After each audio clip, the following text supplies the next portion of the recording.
Hello, everybody. I just wanted to do a YouTube video and talk about my grandfather, Ken Bailey, and his brother, Don Bailey. Um, uh, the only two children in my Bailey, my mother's father's side of the family. Ken Bailey he died when he was 54 of a heart attack.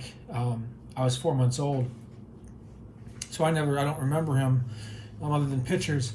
And I remember when they used to call him the King. My dad would call him would refer to him as the King when he was talking about him to my mom.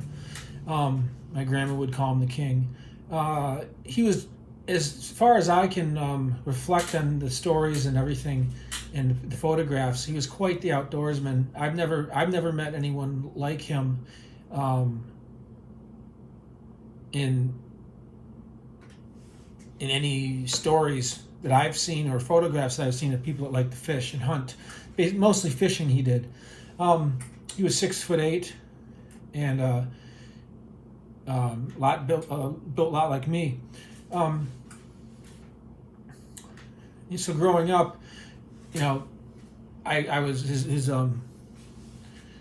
his den here was filled of trophies, plaques that he won. In Michigan they had these awards called Oshigun Awards, and they're down in my gallery in Sutton's Bay now.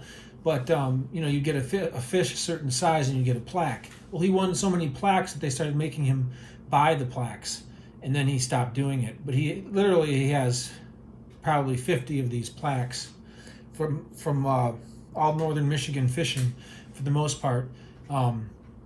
And then he took some trips out west, but his favorites that I have noticed in all the photographs and in the awards that he won were mostly trout. But he would also enjoy going out fishing for panfish, bluegill,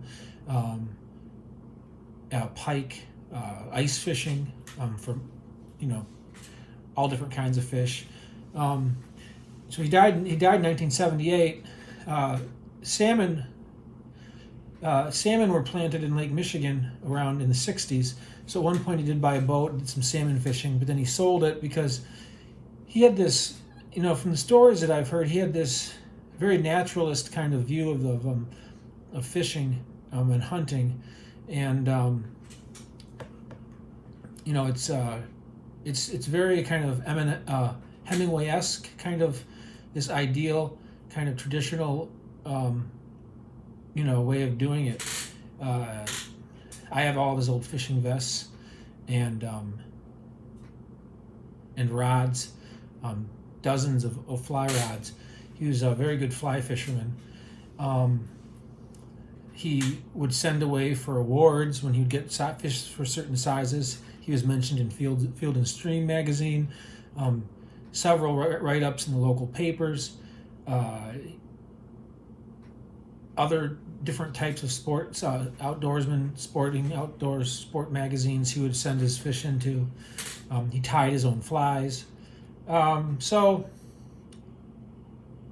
He was just someone that was just a true, completely devoted his life to the outdoors.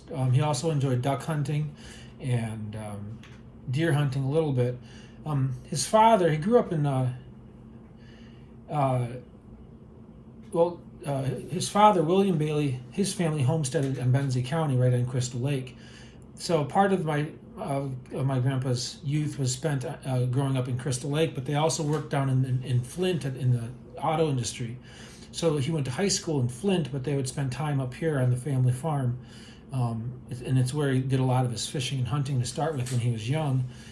And from what I gathered, they must have did a lot of traveling back and forth, spending time, working in Flint, then living up here in northern Michigan on the family farm. Eventually, he met my grandma, who was from Clare, and they then moved to Traverse City. Before my mom was born, in the early 50s, late 40s. So when my grandma got a job here as a teacher. So his roots are up in northern Michigan, but the family's made a living there for a while in the auto industry down in Flint. He then he worked most of his. I know that one of his main jobs must have been quite a while is working for Montgomery Ward as a truck driver, which is how he died, carrying a piano across the floor in Kalkaska's gym. So, I have all these pictures, and there's stories that I've heard about. He speared a couple of really huge muskie, and after he did it, he didn't feel like doing it anymore. To kill those big beautiful fish. So I've been posting pictures about him, forever, and we have quite the collection of all the fish he would catch, documented. He would be someone. He's the kind of fisherman that would keep everything, keep his old fishing licenses, keep everything that had to do with his fishing. He was a collector as well. He enjoyed collecting bottles, going looking for bottles. He enjoyed collecting bottles, looking for antique bottles. So he had that kind of spirit to him about collecting. Unfortunately, he smoked too much, and that's what killed him, basically, of a heart attack. But those are just, I just want to put that into words and put it on YouTube. So, growing up, since I never met him, I always kind of imagined, fishing like him and thinking like him. And when he died, after he died, I was then taught because my grandpa couldn't teach me, I was then taught the family fishing methods and the traditions by his brother, my Uncle Don, who was a chemist, very, very intelligent man who had over 100 had his name on over 100 patents, working for chemical companies out east in West Virginia, in New York, Buffalo, New York, Sistersville, West Virginia. He did a lot of work in the silicone industry. Well, he moved back to Traverse City when my grandpa died, and helped be close to his mother, who lived right across the street from my grandpa when he died. So he moved back to Traverse City, and then I would go out fishing with him, fly fishing, steelhead fishing, any kind of fishing. And I learned the beginnings of my fishing knowledge and the traditions that I still remember on the rivers where my grandpa would fish with his father and his brother, my Uncle Don. My Uncle Don then taught me all those traditions. So I remember all those. And on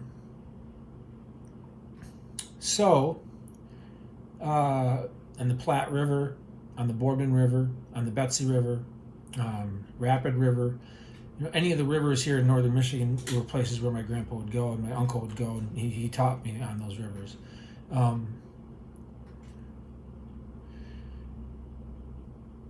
So my Uncle Don also tied his own flies, gave me family heirlooms that were once my grandfather's. Now that my grandma died, I got several more.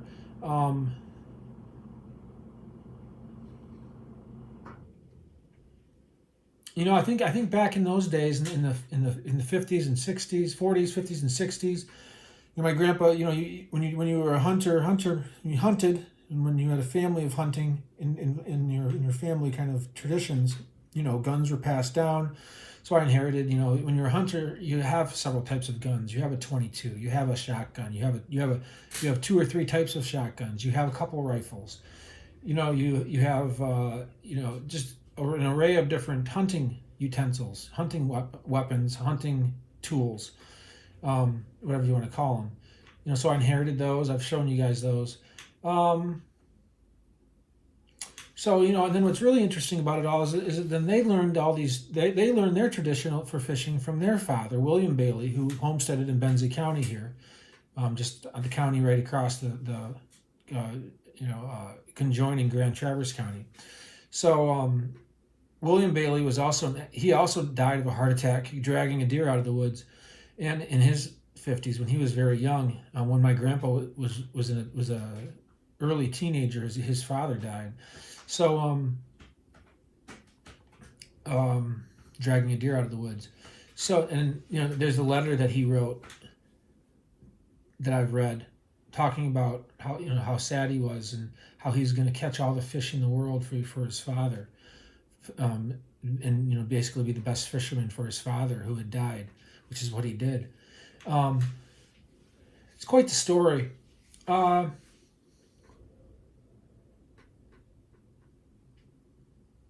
so, William Bailey would also send his fish in to the Field and Stream and to different contests to try to win prizes.